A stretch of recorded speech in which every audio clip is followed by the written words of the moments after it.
Hey guys, welcome back to Firearms and Fellowship. I got a pretty cool rifle to show you today. I should have brought it out when I did the Pump It Up video, when we looked at the 572 Fieldmaster and the Winchester 62. I kind of forgot about it. Sometimes these rifles get rotated into the back of the safe and you just don't see it, and it just kind of slips your mind. Um, but we're going to look at it today. This is a Remington 121 Fieldmaster. So the original Fieldmaster. They made these from 1936 to 1954. This particular rifle was made in 41, designed by C.C. Loomis, and you'll see some of his fingerprints on it when you see how the mechanism works. It's an all-steel rifle, steel receiver, steel butt plate, steel trigger guard. You know, on the 572, they started using a lot of aluminum parts, and that's after the DuPont merger. They were trying to cut costs, but these are a real high quality rifle. There's a few interesting things going on with this rifle, and it's the reason I bought it. It has this unique scope mounting system, and the company that makes it is Stith. Now, I was not familiar with Stith.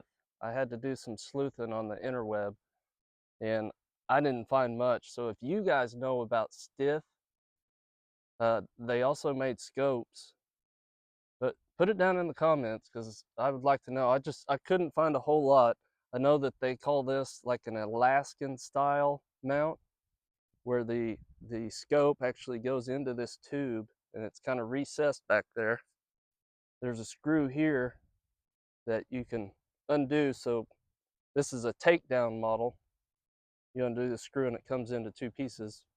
So you have to be able to undo the scope mount there. So yeah, Stith scope mounts. And then on top, we have a Weaver 330, which this changed the scope game in America. Before, the 330 scopes were very expensive, you know, $50 to $70. And that was a lot of money back then, considering people made, you know, $1,300 a year.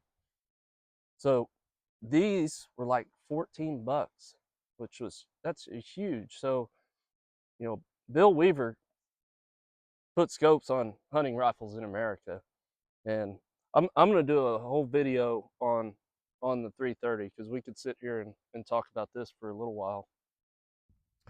But yeah, this is the 121. It's a nice heavy rifle, and we're going to shoot it. It took me a little while today to get that scope dialed in. First, well, like I said, we'll do a whole video on that. I've got the camera set up down there so you can see me miss. If you guys are new to the channel, please subscribe and don't be afraid to comment. I read all the comments. There's a little button right here that releases the slide. Let me show you guys how this feeds.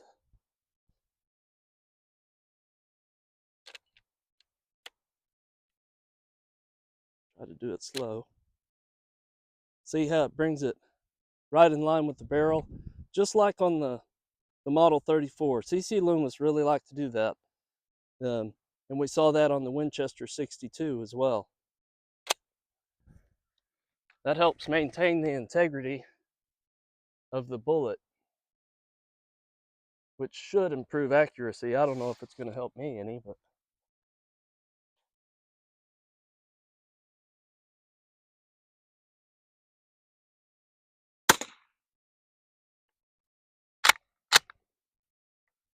I just love shooting these pumps.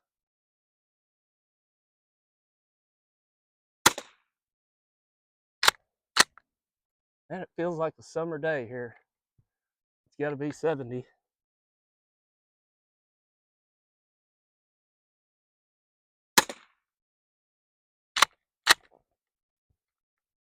I like this rifle so much better than the 5.72.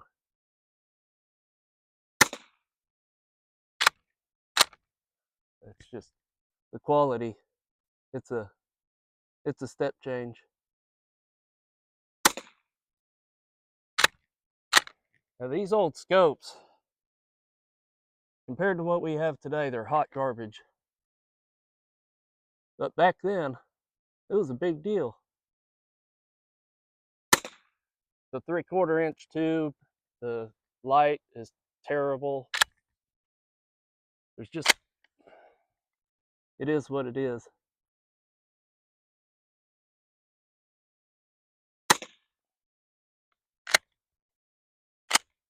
This holds, I think 14 rounds is what I counted. I thought they held 15.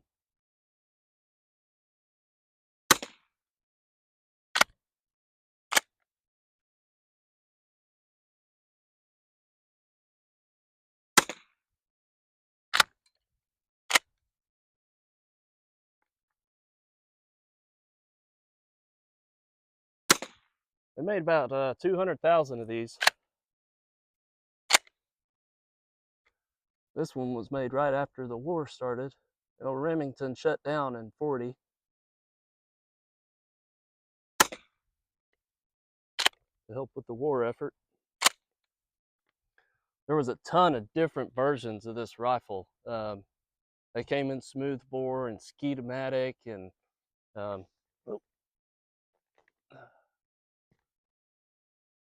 all kinds of different grades. Yeah, you could get about as nice a rifle as you wanted to back then.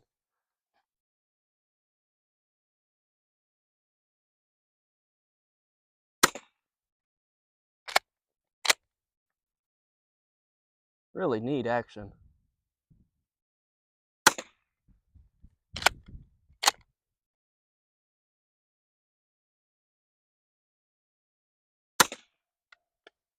Spent a little bit of time getting this scope dialed in, but it needs a little bit more work.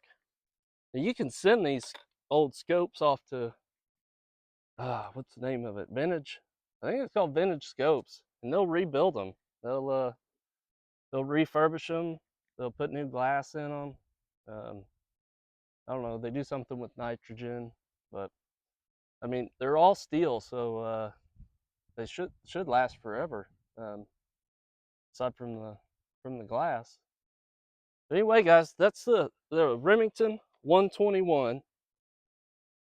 Just a neat old rifle. A lot of fun to shoot, and it's cool to have something like this on here because you don't see it very often. Matter of fact, I've never seen a 121 with this setup. If you guys have, let me know. I'd like to see it. Anyway, guys, thanks for stopping by. Thanks for watching. Please like, share, and subscribe. It really helps us out. As always, have a great day.